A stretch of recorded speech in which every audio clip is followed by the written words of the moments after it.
Welcome back to Authentic Talks. It's been a while since I've made a video like this.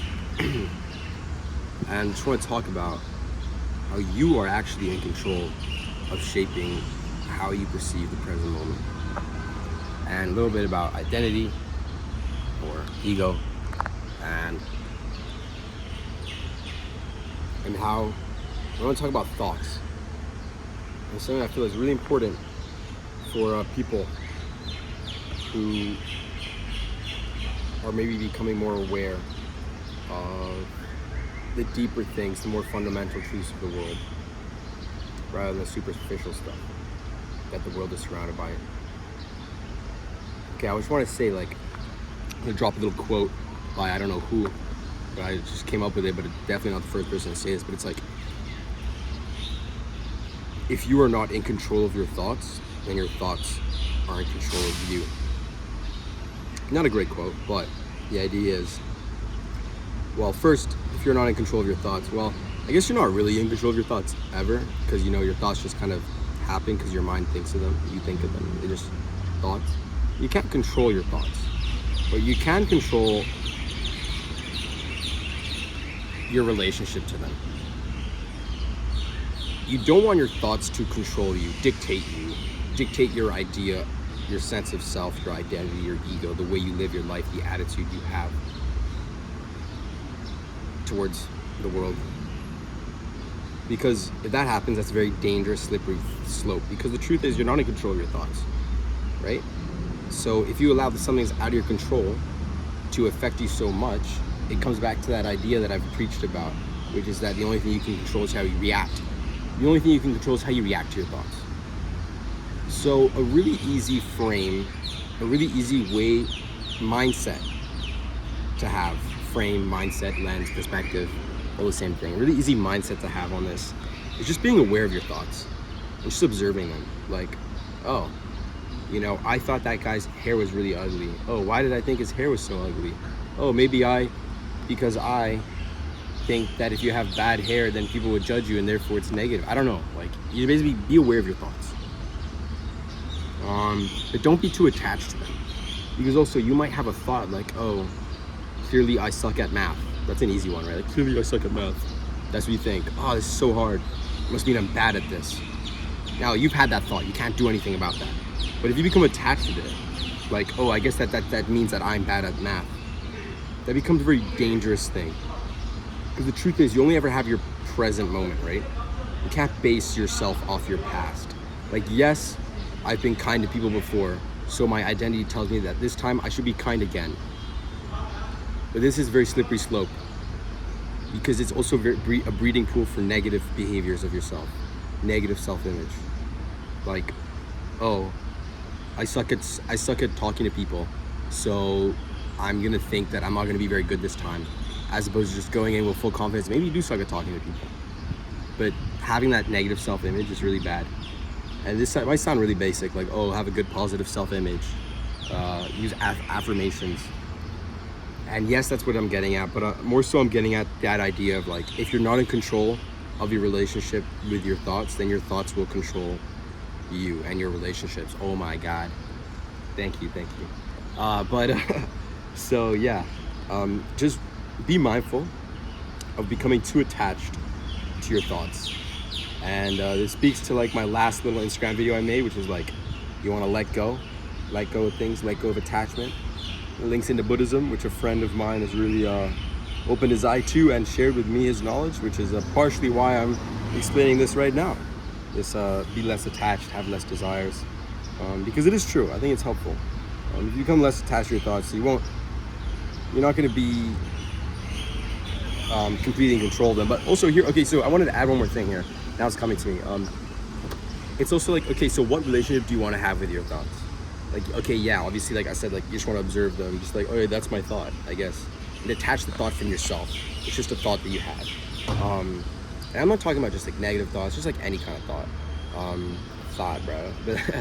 What's up, thought? No, yeah, sorry, any kind of thought. And just detach yourself from it.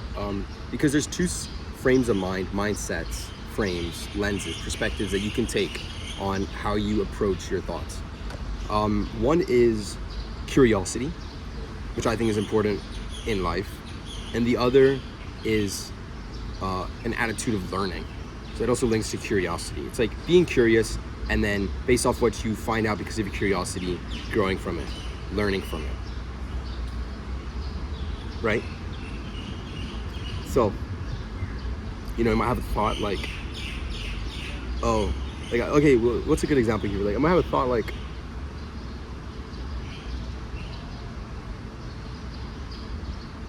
I don't want to pick a too complicated thought. You pick something simple. Okay, you might have a thought like, what's a really easy one?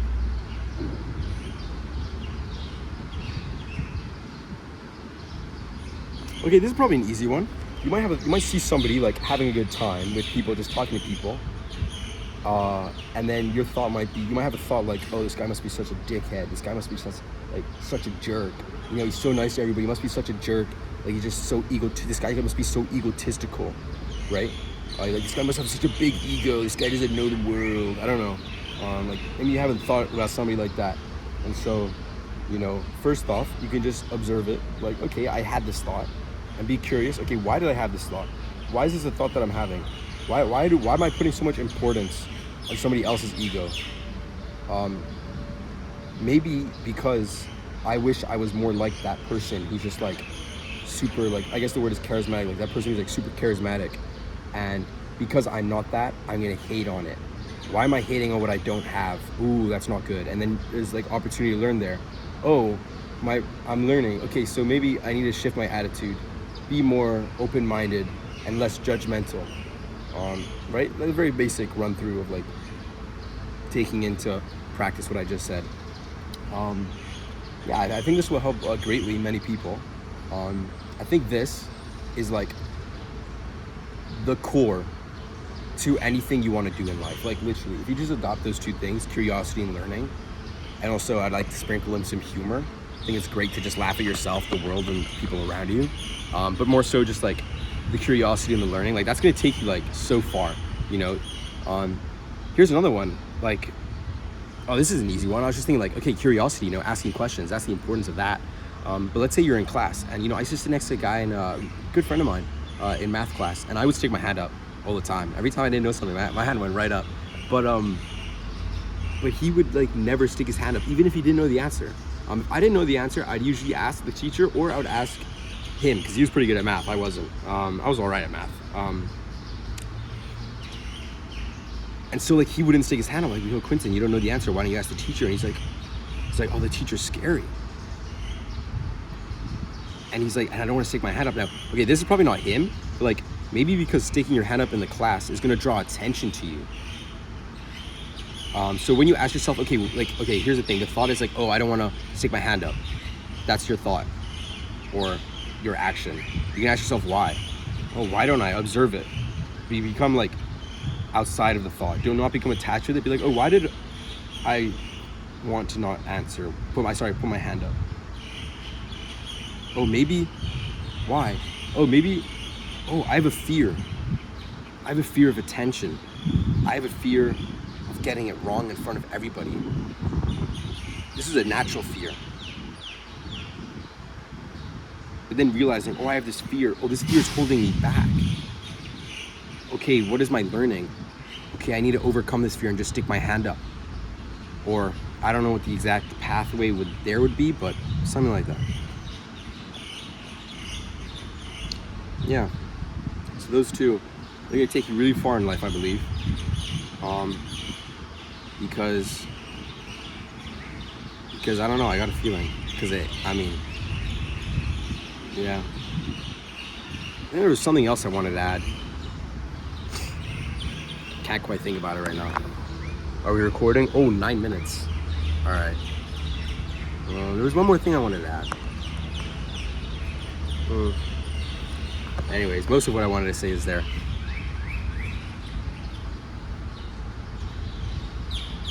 Yeah. All right.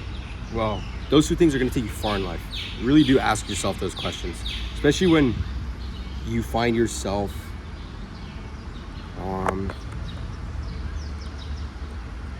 I don't know how to put it into words, but like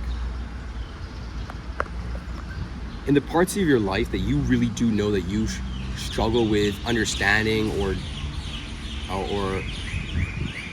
there's a lot of confusion, blurry lines, ask yourself those questions. Like it could be like, oh, why am I always so awkward in conversation? Like everybody seems to have figured it out except me. Like and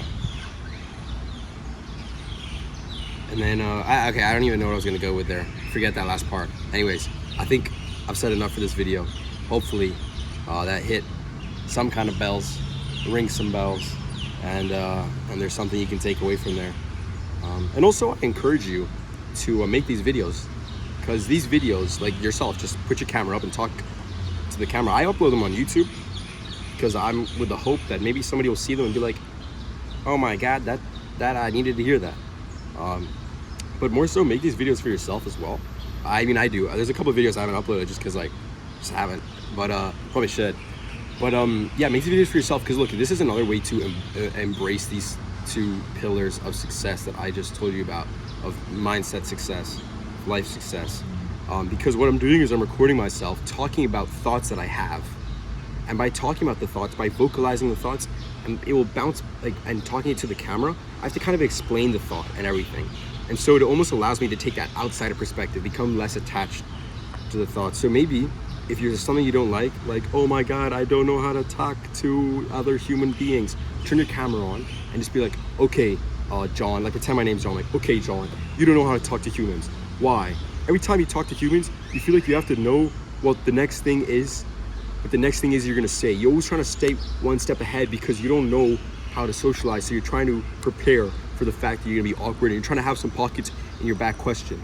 But maybe that is what affects you, and you know, like maybe that's what has you second guessing yourself and thinking you have to be prepared. That whole idea that, oh, you're gonna fail, so you prepare for it, that's what creates failure. I don't know, something like that. Rebound your ideas, record yourself. I actually got this idea, I think I started recording myself because of this girl in my film class, and she was like, oh, you know, like I record 10 years, like, hello, let's say my name is like, I don't know, Patricia, like, hello Patricia in 10 years.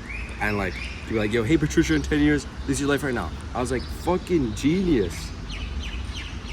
Cause like, so that's how these videos started. I was like, fucking genius. So I just started recording myself, be like, yo, Mateo, in 10 years, this is what life is like. I'm gonna give you my thoughts. This is what life is about. Life is the shit. And then I just realized it's such a good platform for rebounding ideas, thinking about things. I've spoken for way too long. Peace out, G. Yeah, talking about things, rebounding ideas, and just figuring out what life is. And oh my God, also the reason I started recording was because look how beautiful this is. I'm having my lunch during my work, and I was just thinking like, damn, like this is so like hot and humid right now, but also so beautiful at the same time. Like the sky, bro, the light. And I was thinking like, bro, I could just be like thinking about sad things and be like, oh my God, I'm so sad. Or I could just like fake my thoughts and be in control of them and be like, let me pretend like I just like, I don't know, like I just like got like $1,000 yesterday, or like $1 million yesterday. I'll just get it and just pretend like I've won something, I've achieved something great, I'm so happy, and just enjoy the present moment and just be so like fulfilled and like, yo, it's so nice out here, and like just be like so present in the moment. And you can do that. You don't have to, you don't have to fake your thoughts to make yourself think you live in a reality you don't. But I'm just saying, you really do get to control the way you perceive things. And obviously it's easy now, because it is such an easy way. It is such, like, I'm not going through hard shit in my life right now, like compared to other people. So yeah. All right, peace out. Hopefully you got some 2 cents from that. That's what I wanted to add at the very end that I forgot originally. But yeah, peace out. I keep saying peace out. See ya. Let's get it.